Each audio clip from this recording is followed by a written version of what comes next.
Olá e sejam bem-vindos a mais um episódio da Kings of History, um podcast onde falamos de todos os reis de Portugal de forma cronológica.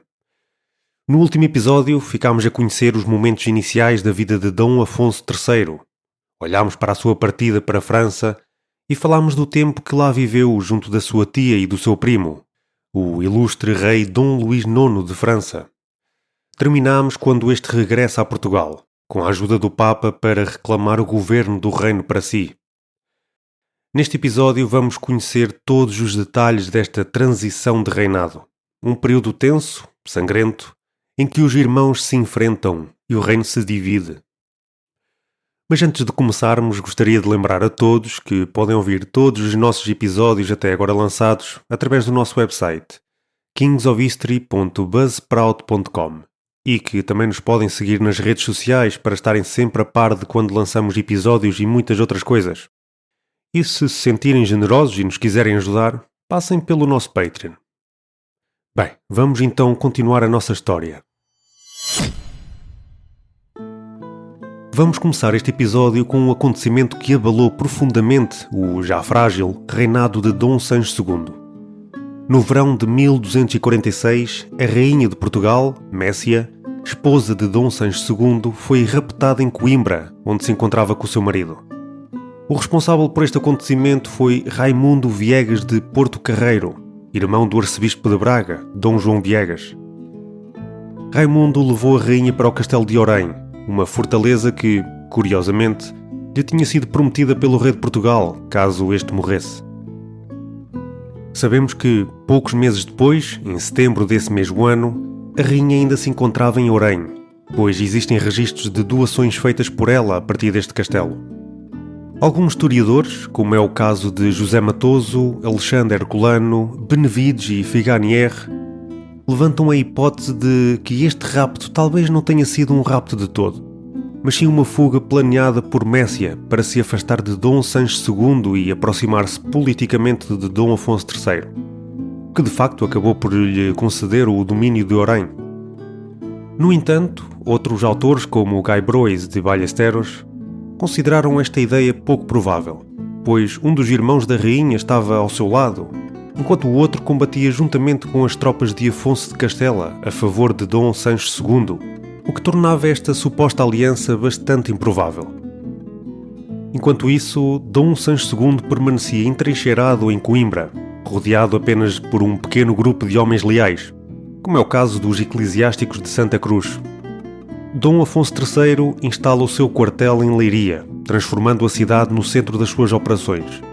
Ao seu lado estava Dom Tibúrcio, que a partir dali chegou a excomungar o prior de Santa Cruz, João Pires. Dom Sancho II, numa situação cada vez mais desesperada, volta-se para Castela, pedindo ajuda ao seu primo, o rei Fernando III. Este pedido foi atendido, e o infante Afonso de Castela, filho do rei castelhano, avança para Portugal à frente de um contingente de elite composto por alguns dos mais poderosos nobres leoneses e castelhanos, determinado a apoiar o rei português na luta pelo trono. A 25 de agosto de 1246, o infante Afonso de Castela inicia a sua marcha em direção a Portugal, mas passa primeiro por Zamora, depois Touro, a 31 de agosto, e a 30 de setembro chega a Palência, onde recruta novos homens para reforçar o seu exército. A sua jornada continua até 20 de dezembro, quando chega ao Sabugal, território ainda disputado entre Leão e Portugal. É aqui que escreve ao seu sogro, o rei Jaime de Aragão, pedindo-lhe dois importantes favores. O primeiro é o envio de 300 cavaleiros para reforçar a sua hoste. O segundo é que faça um pedido por ele, a Pedro Sanches, tio de Dom Sancho II, para que este deixasse de apoiar o seu outro sobrinho, o Dom Afonso III. No entanto, este pedido chegou tarde demais. Pedro Sanches já cumpria as ordens vindas de Roma, expressas nas bulas papais que legitimam o conde de Bolonha como governador de Portugal. Viramos a página para o ano seguinte.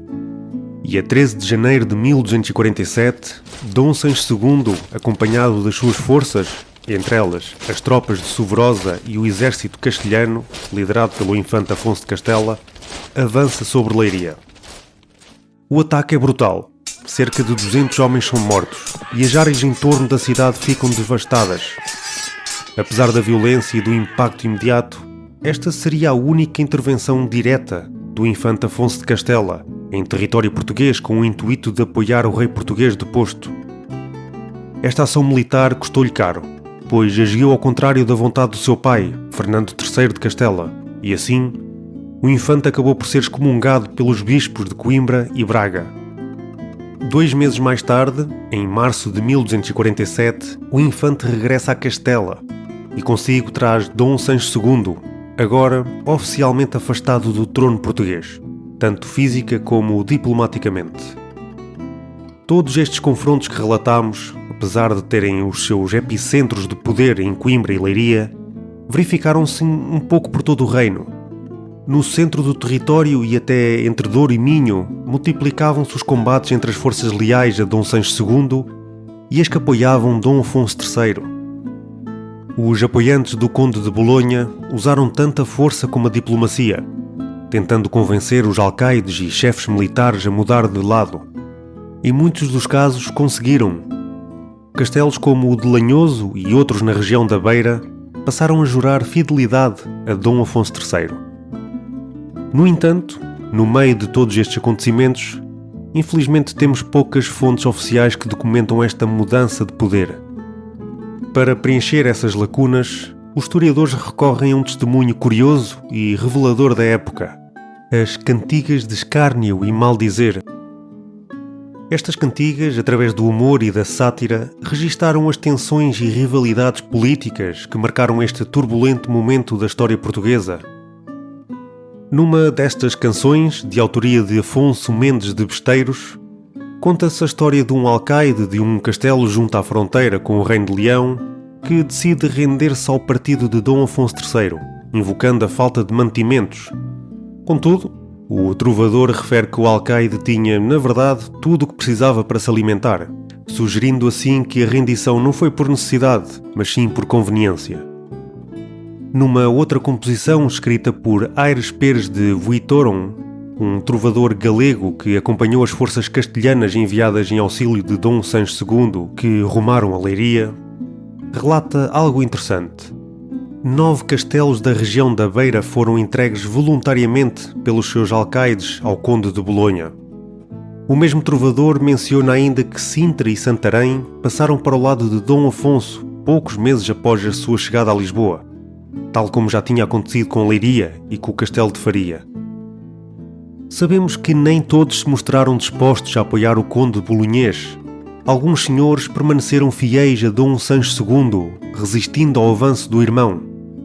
Um desses casos foi o do alcaide de Celurico da Beira, cuja resistência obrigou Dom Afonso III a deslocar-se pessoalmente à região, passando também pela Covilhã e por Sortelha, até março de 1247. Esta resistência mais acentuada a norte contrastava com a aceitação quase imediata que Dom Afonso encontrou ao chegar a Lisboa e durante a sua estadia em Leiria e Santarém. Por isso, o novo líder concentrou os seus esforços no interior do país e na região de Coimbra, tentando ao mesmo tempo convencer os senhores de Entre Douro e Minho a juntarem-se à sua causa. O facto de Dom Sancho II se ter refugiado em Castela não significava o fim do seu reinado, nem tampouco o colapso do reino. Podemos muito bem sugerir que o rei deposto esperava apenas pelo momento certo para regressar e tentar retomar as rédeas do reino. A Crónica de Portugal, de 1419, parece sugerir isso mesmo, que, sem podermos afirmar com certeza, parece recorrer às palavras do próprio alcaide de Celurico da Beira. O conde cercava as vilas e lugares e castelos e combatia-os com artifícios de guerra e tomava-os por força. Assim que em pouco tempo houve tomado os lugares do reino, salvo Celurico da Beira, que teve Dom Fernando Rodrigues Pacheco, e Coimbra, que teve Dom Martinho de Freitas, que nunca as quiseram dar ao conde Dom Afonso, enquanto el rei Dom Sancho foi vivo, posto que, em Castela andasse, antes as tiveram sempre por ele, padecendo muita fome e sede e grandes tribulações, sendo cercados dele. O conde Dom Afonso, em guisa que nunca o conde as pôde tomar, com quanto afincamento lhes pôde fazer. Então que lhes deram de seu grado, depois que el-rei Dom Sancho foi morto. O castelo de Celurico da Beira já contava com episódios de tempos difíceis e falta de alimentação, quando foi cercado pelas tropas de Dom Afonso. Dentro das muralhas, Fernando Rodrigues, o alcaide, continuava firme na sua lealdade a Dom Sancho II, o rei que lhe confiara o comando daquele castelo.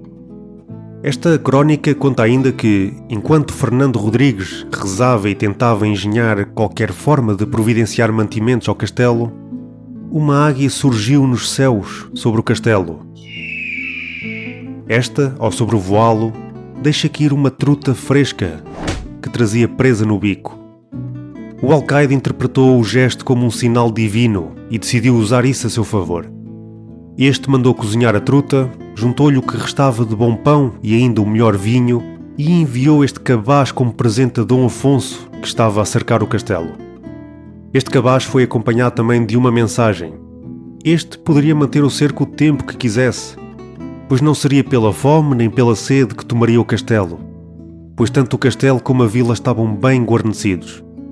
Para além disso, contava ainda com um reforço de bons cavaleiros. Dom Afonso III, vendo esta situação, percebeu que não valia a pena desperdiçar homens nem recursos. Levantou o cerco e dirigiu-se para Coimbra para cercar esta cidade.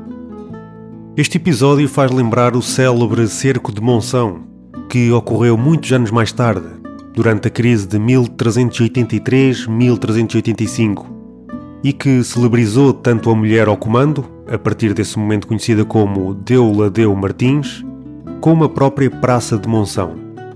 É um motivo comum, mas não temos razões para duvidar que efetivamente tenha acontecido em ambos os casos. Chegando a Coimbra, Dom Afonso III tentou convencer Martim Freitas, o alcaide da cidade, a entregar-lhe o castelo, prometendo-lhe honrarias e recompensas. Mas Martim recusou. Jurara a fidelidade a Dom Sancho II e, enquanto este vivesse, não entregaria a cidade a ninguém. Este cerco foi longo e impiedoso. Dentro das muralhas, a fome e o desespero minaram a vontade dos homens. Mas Martim manteve-se inabalável. Sobre este cerco a Coimbra podemos ler o que o conde Dom Pedro escreve no seu nobiliário. Tolheu o reino a seu irmão, e quantas boas vilas aí havia, todas as tomou, que não ficou senão Coimbra. E esta não ficou senão porque não foi aí o conde, caso viesse, assim a filhara como as outras. Cerca de um ano após estes episódios, e após a morte de Dom Sancho II, em janeiro de 1248, Fernando Rodrigues entrega as chaves do castelo de Celurico ao novo rei de Portugal. Dom Afonso III noticiou a morte do seu irmão alcaide da cidade de Coimbra, Martim Freitas, enviando carros carregados de pão, vinho e peixe fresco. Mas Martim Freitas, desconfiado, pediu passagem segura pelo reino até Toledo, para confirmar com os seus próprios olhos a morte do seu rei. Em Toledo, diante do caixão aberto, depositou as chaves do castelo sobre o braço direito de Dom Sancho II, prestando-lhe assim a última homenagem. Depois regressou a Coimbra e entregou as mesmas chaves a Dom Afonso III. Martim Freitas foi aconselhado a pedir perdão ao novo rei de Portugal, mas recusou. Dom Afonso III, tendo testemunhado o tal honrado ato face às adversidades vividas, respondeu que não havia perdão a pedir e ofereceu-lhe novamente as chaves do castelo sob a condição de lhe prestar fidelidade. Martim Freitas recusou novamente e optou por rogar uma maldição sobre todos os descendentes de Dom Afonso III, até à quarta geração, caso alguma vez existissem. Viramos assim a página da nossa história para o ano de 1248. Dom Afonso III fizera de tudo para afastar do trono o seu agora falecido irmão, Dom Sancho II. Os seus métodos foram ousados e muitas vezes transgrediram as normas feudais, como por exemplo a incitação à desobediência entre senhores e alcaides, o desafio à hierarquia e também erguendo-se contra um rei legitimamente coroado. No entanto, com o apoio firme do clero e de grande parte da nobreza, Dom Afonso conseguiu o que o irmão não tinha: autoridade. E era precisamente disso que o reino precisava naquele período conturbado desde o tempo da rouba, uma época marcada por desordem, abusos senhoriais e ausência de justiça. O novo monarca assumiu o trono com um propósito claro: restaurar a paz, reparar o reino e fazer cumprir a justiça, dado que assim dita o juramento que prestou. Mas resta aqui uma questão vital que paira entre os historiadores: quando começou realmente o reinado de Dom Afonso III? Os mais atentos devem ter reparado nas diferentes formas de como nos referimos a Dom Afonso III. Mencionámo-lo ora como Conde Afonso, ora como o Infante Afonso e até simplesmente como Dom Afonso ou Dom Afonso III. Esta aparente dança de nomes não é um acaso, mas sim um reflexo da dificuldade de determinar o momento exato do início do seu reinado, especialmente no que toca ao dia e mês, um problema que vamos discutir agora em seguida. Não podemos dizer que as fontes não são unânimes e que a própria documentação deixa margens para dúvidas, mas estas não nos dão um preciosismo que gostaríamos. A crónica portuguesa de Espanha e Portugal diz que Dom Afonso III terá reinado durante 31 anos, 7 meses e 18 dias, o que fazia com que a data inicial do seu reinado fosse a 29 de junho de 1247. Já na crónica de Espanha de 1344, vemos o conde Dom Pedro dizer que Afonso morreu em 1279, após 33 anos de reinado, apontando novamente para 1247 como data de início do seu reinado, embora este relato seja menos preciso. O cronista Rui de Pina, por sua vez, escreve que Dom Afonso começou a reinar um ano após a morte de Dom Sancho II, colocando assim o início do seu reinado em 1249. Mas este enganou-se na data de morte de Dom Sancho II, dizendo ter sido em 1246, e como já vimos, o correto é 1248. Ou seja, Rui de Pina, mesmo enganando-se na data da morte de Dom Sancho II, poderia muito bem também se estar a referir ao ano de 1247. Podemos ver que até Duarte Nunes de Leão, na inscrição latina do Mosteiro de São Domingos de Lisboa, remete-nos aos anos de 1246 e 1247, dependendo da interpretação do latim da escritura. Já a historiadora Leontina Ventura propõe uma leitura mais pragmática. Se Dom Sancho II partiu para exílio em março de 1247, então Afonso começou a reinar a partir de abril desse mesmo ano. E, se pensarmos bem, até o próprio Afonso pode ter confirmado numa carta de quitação, que é uma prova de pagamento, aos seus dizimeiros do Porto, quando menciona os 7 anos de exercício do poder iniciado em abril de 1247. Durante este ano de 1247, o nome de Dom Afonso aparece nos documentos apenas como governante substituto do irmão. Em setembro desse ano, surge o título Defensor de Portugal, o Conde de Bolonha, usado até o início de 1248.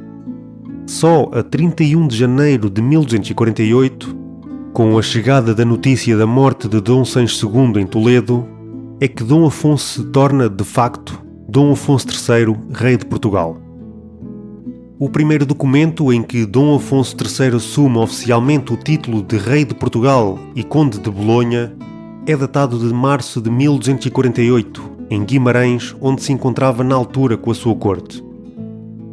Permanece aqui até dia 9 de maio, altura à qual se desloca para Ponte de Lima, o local onde toma um dos seus primeiros atos como rei, a concessão de uma carta de proteção ao Mosteiro de Miranda. Esta viagem a norte, pouco tempo após assumir as rédeas do reino, pode ter tido também um lado pessoal. Afonso poderá ter regressado às origens, à terra que o viu crescer. Em Arco de Valdevez, a poucos quilómetros a este, onde se encontrava, estavam os seus antigos criadores e amigos de infância, que o viram crescer durante os 16 anos que esteve em Portugal, antes de partir para as cortes francesas. A estes, que nunca esqueceu ao longo de todos estes anos, recompensam-os com a Quinta de Vilarinho.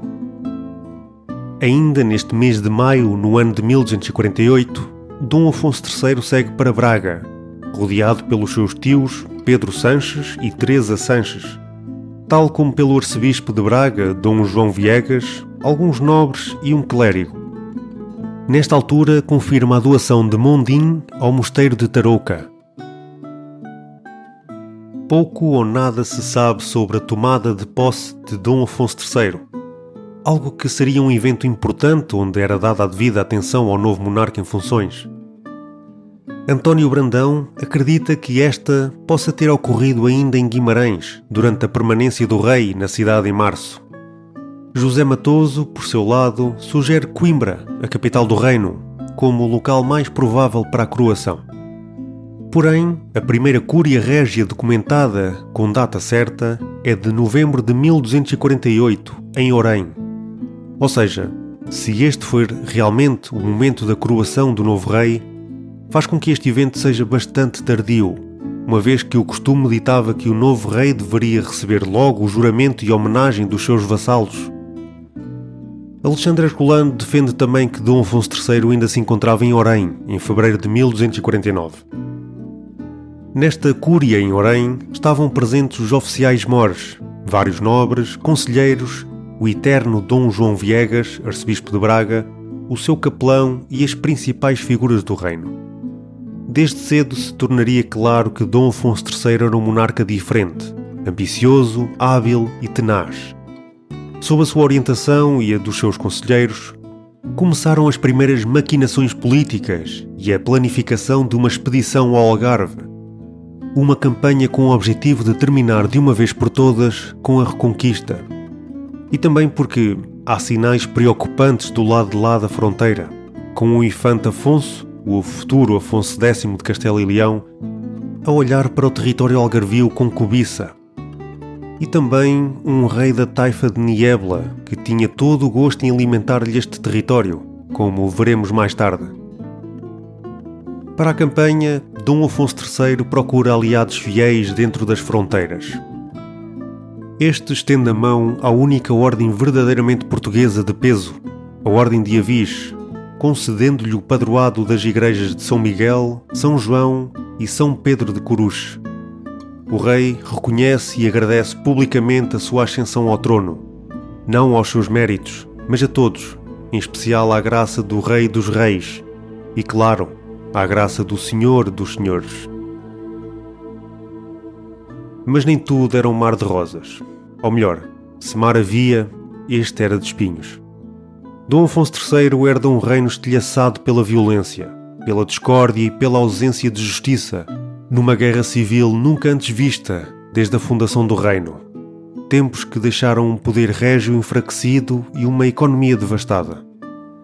O novo monarca de Portugal tinha a noção que precisava de reconquistar o próprio reino, reorganizando o seu poder, a economia e também colocando um ponto final nas diversas contestações entre a coroa e os poderes senhoriais e eclesiásticos. Termina assim o nosso terceiro episódio de Dom Afonso III, onde ficamos a conhecer todos os detalhes da sua chegada a Portugal. Como vimos, este regressa a Portugal para tomar o governo para si, mas o seu irmão não se daria por vencido tão facilmente. Nem ele, nem os seus apoiantes que fizeram frente a Dom Afonso III nos cercos de Coimbra e Celurico da Beira. Mas no fim, Dom Sancho II é obrigado a fugir para Toledo, e com isso deixa o reino nas mãos do seu irmão. Um reino que precisará de um pulso firme para reerguer. Estará Dom Afonso III à altura do desafio? Descubram nos próximos episódios. Até lá, um bem-aja a todos.